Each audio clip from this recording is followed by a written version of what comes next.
নমস্কার, আমি মৌসুমি।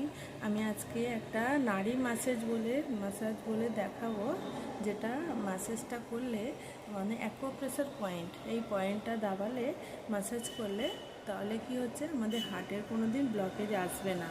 আর যেমন কি কোলেস্ট্রল বেড়ে গিয়ে হার্টের ব্লকেজ আসে, বাইপাস সার্জারি, অনেক কিছু প্রবলেম আসে যে সার্জারি করতে হয়, বড় বড় মেজর সার্জারি হতে থাকে। তো যাদের ব্লকেজ আছে তারা তো দিনে 3 থেকে 4 বার এই ম্যাসেজটা করবে, অ্যাকুপ্রেশার পয়েন্টটা ভালো করে ম্যাসাজ করবে।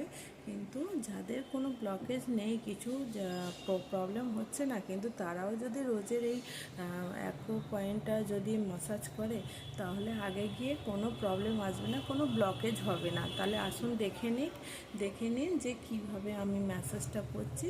যেটা হচ্ছে আমাদের হাতের এই জায়গাটা, এই জায়গাটায় যদি আমরা কোনো ক্রিম কি অয়েল নিয়ে যদি আমরা রোজের ম্যাসাজ করি, কতক্ষণ করে করব?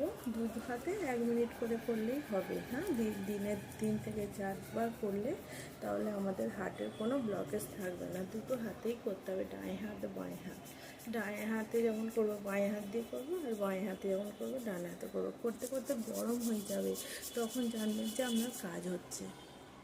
তো তাহলে দিনে 3 থেকে 4 বার যদি করা যায়, তাহলে আমাদের শরীরে ব্লকেজের জন্য কোনো অ্যাটাক আসবে না। ব্লকেজটা আস্তে আস্তে খুলে যাবে, ক্লিন হয়ে যাবে, কোলেস্ট্রল ক্লিন করবে, আর কোনো দিন হার্টের প্রবলেম হবে না। এটাই আমার জানকারি ছিল। ভিডিও ভালো লাগলে লাইক করবেন, কমেন্ট করবেন, সাবস্ক্রাইব করে রাখবেন। এখনকার মতো বিশ্রাম নিচ্ছি। নমস্কার।